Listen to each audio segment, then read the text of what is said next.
Hey guys, I'm doing this video to show Luffy's ranking in terms of strength, not after his 2 years of training or during the New World arc, but right before he went into training, right after the War of the Best. I'm doing this because we don't really have enough information on Luffy's development or the development of the other characters in One Piece to really make a list of his strength right now. But we do have enough information to make a list about right after War of the Best. And this video's purpose is really to show how much Luffy still has to grow before he can reach his goal of being Pirate King. Now, so I'm using like one or two people as example for like a broad example of many people. So like when I'm saying people weaker than Luffy, I may only use one person, but I mean all people below this one person or around this person's level. So let's start off with people that Luffy is definitely stronger than.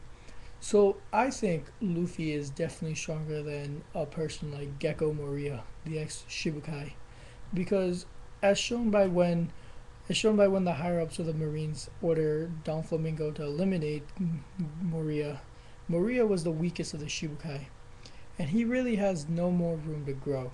I mean, you see it in the War of the Best when he's totally destroyed by Jinbei. He's not getting any stronger, and Luffy is definitely stronger than him right now. I see Luffy right after the War of the Best to be on the level of Crocodile Hancock, right around there. I think he's as strong as them, maybe a little bit less. I know a lot of people are thinking, why is Crocodile and Hancock weaker than Moria when he has a 320 million bounty? But you have to remember, Moria got his bounty after many years of being a pirate. Hancock got her first bounty of 80 million after one trip as a pirate. And Oda has said that if the world government knew about Baroque works, Crocodile's bounty would be a lot higher. So they're not pushovers.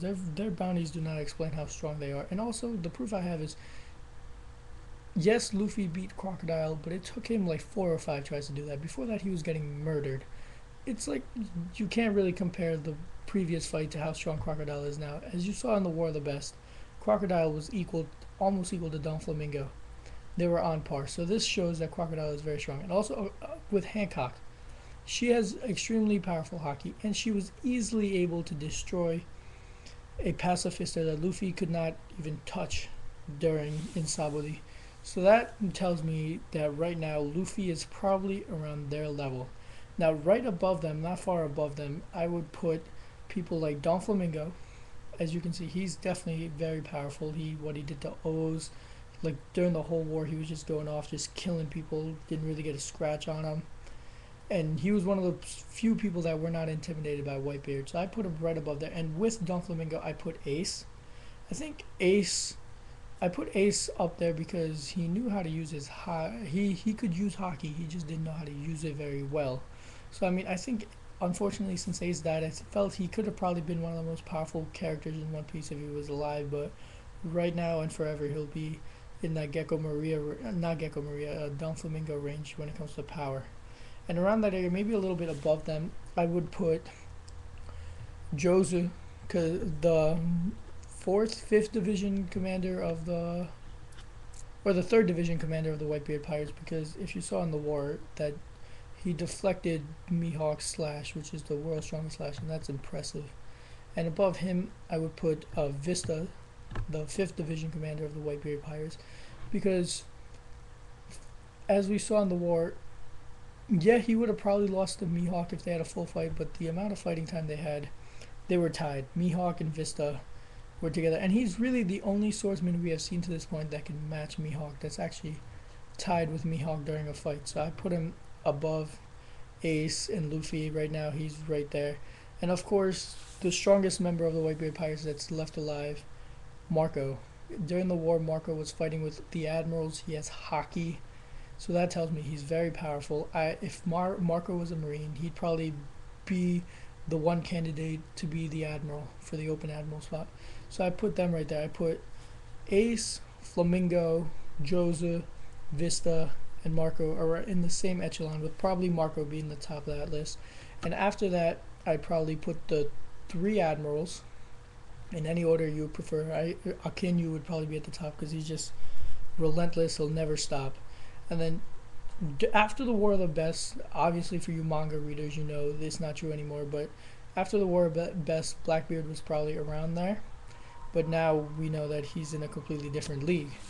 But so right there, the next echelon would be the Admirals with Blackbeard, and yeah, that'd be right there. And right above the Admirals, I'd put Sengoku and Garp because in their prime, they were the only people the government had to fight against Roger, and that tells me they're very powerful. And also, you saw Garp during the War of the Best when he just destroyed.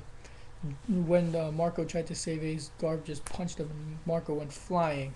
And also, like you saw that he had no fear of Sakazuki. He felt he could murder Sakazuki. When Sakazuki killed Ace, Sengoku had to hold Garp down from attacking Sakazuki. That showed me that Garp has cojones, and he's not afraid of anybody, and that shows his power.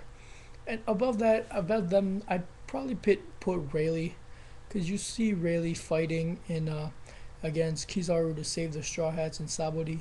And then you also see him when they go back to Marineford, Luffy, Jinbei, and Rayleigh. You see how much respect he gains from the Marines. So that's telling me he's really powerful, probably near a Yonko level.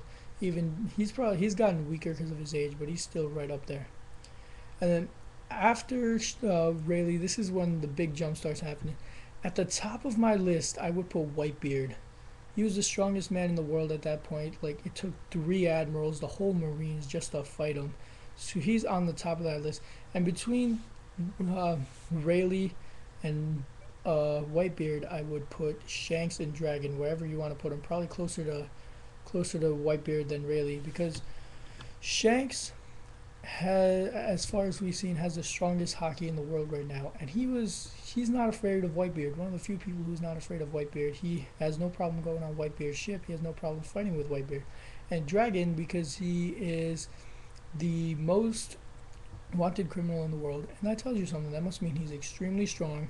Probably knows how to use hockey. Might have a devil fruit. He's the most mysterious character in One Piece. He's definitely strong, but who knows how strong. But he's definitely in the top echelon. And also, the fact that Whitebeard is so strong actually really lets us know how much stronger Luffy has to get, because though Whitebeard is this strong, Roger was stronger than him. They say Whitebeard has the power to destroy the world. Well, Oda also let us know that Roger would destroy countries just just because they insulted his nakama. That shows you how powerful Roger must have been, and he didn't even have a devil fruit. So he did this purely through power and hockey. So this list, hopefully, I really hope it has shown how much Luffy really has to grow to become Pirate King. Yeah, even after the 2-year time skip, he can't have made that big of a jump. Maybe now, if nobody else has gotten stronger, I put him in the same grouping as Marco. But he has a long way to go. So that's going to make a very interesting... It's going to be very interesting to see that growth and see how he gets stronger than the Admirals and the Yonko and all that. And I haven't even mentioned all the strong characters. There's a lot of characters that Luffy has to beat, has to get stronger. So this will make One Piece very exciting for the foreseeable future.